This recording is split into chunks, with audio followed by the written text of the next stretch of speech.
Bismillahirrahmanirrahim. Assalamualaikum warahmatullahi wabarakatuh. Yang kami hormati Bapak dan Ibu selaku pembimbing mata kuliah manajemen lembaga keuangan non-bank, dan yang kami hormati teman-teman semua.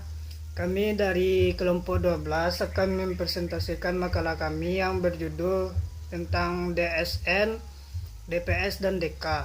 Yang beranggotakan yaitu saya sendiri, Ahmad Safri, dengan NIM 1930401027, dan yang kedua Darul Ulum dengan NIM 1930401042, dan yang ketiga Dika Nuzul Putra dengan NIM 1930401048. Dan masuk kepada pembahasannya, yaitu yang pertama, pengertian DSN, DPS, dan DK. Dewan Syariah merupakan sebuah lembaga yang berperan dalam menjamin keislaman keuangan syariah di seluruh dunia. Di Indonesia, peran ini dijalankan oleh Dewan Syariah Nasional atau yang disebut dengan DSN, yang dibentuk oleh Majelis Ulama Indonesia pada tahun 1998 dan dikukuhkan oleh SK Dewan Pimpinan MUI nomor KIP strip 754-MUI /2/1999 pada tanggal 10 Februari 1999.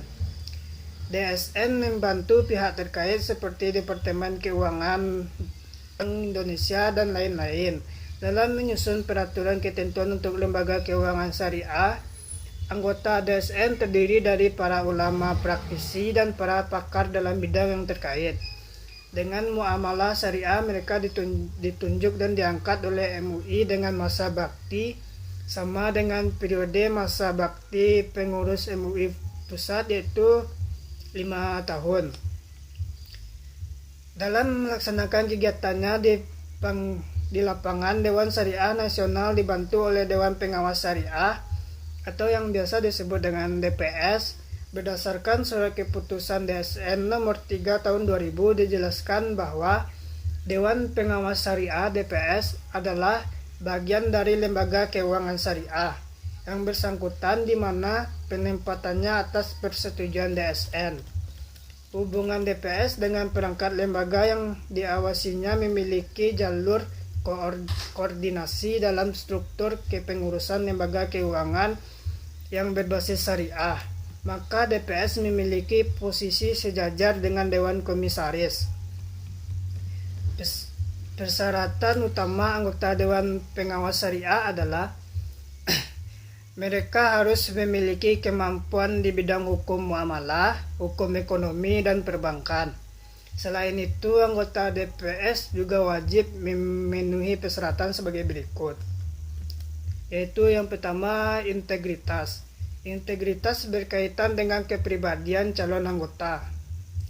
Calon anggota DPS dalam melakukan integritas ini, DPS harus memiliki akhlak dan moral yang baik, memiliki komitmen untuk mematuhi peraturan perundang-undangan yang berlaku.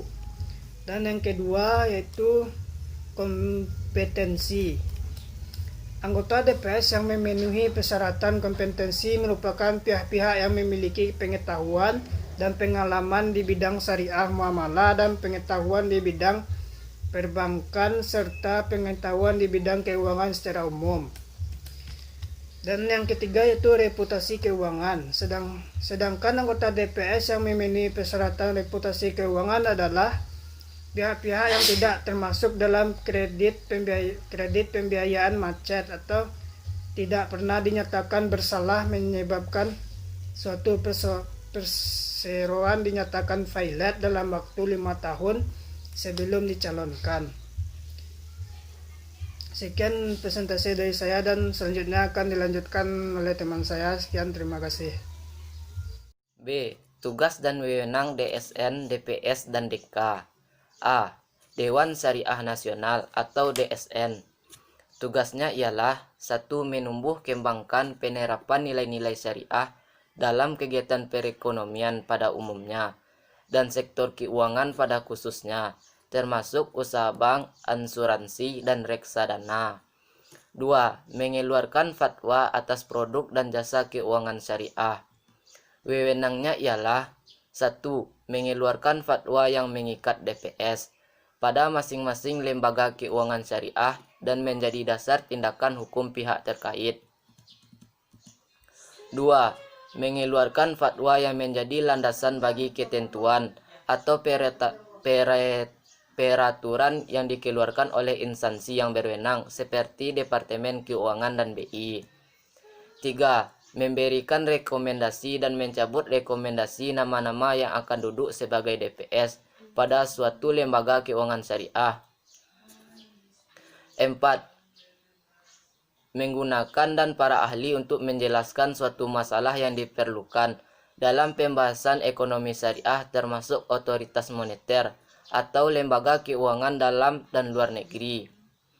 5. Memberikan peringatan kepada lembaga keuangan syariah untuk menghentikan penyimpangan dan fatwa yang telah dikeluarkan oleh DSN. 6. Mengusulkan kepada instansi yang berwenang untuk mengambil tindakan apabila peringatan tidak diindahkan. B. Dewan Pengawas Syariah atau DPS. Tugas dan wewenangnya ialah 1. Memastikan dan mengawasi kesesuaian kegiatan operasional bank terhadap fatwa yang telah ditetapkan oleh DSN MUI. 2. Menilai aspek syariah terhadap pedoman operasional dan produk yang dikeluarkan bank.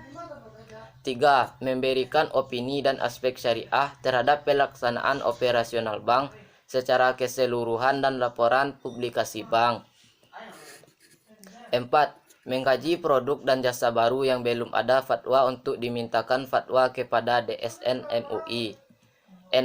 Menyampaikan hasil pengawasan syariah sekurang-kurangnya setiap 6 bulan kepada direksi, komisaris DSN MUI dan Bank Indonesia. C. Dewan Komisaris atau DK. Tugas dan wewenangnya ialah 1. Melakukan pengawasan dengan iktikat baik, kehati-hatian untuk kepentingan perseroan dan sesuai dengan maksud dan tujuan perseroan. 2. Tidak mempunyai kepentingan pribadi, baik langsung maupun tidak langsung, atas tindakan pengurusan direksi yang mengakibatkan kerugian. 3. Telah memberikan masih pada direksi untuk mencegah timbul atau berlanjutnya kerugian tersebut.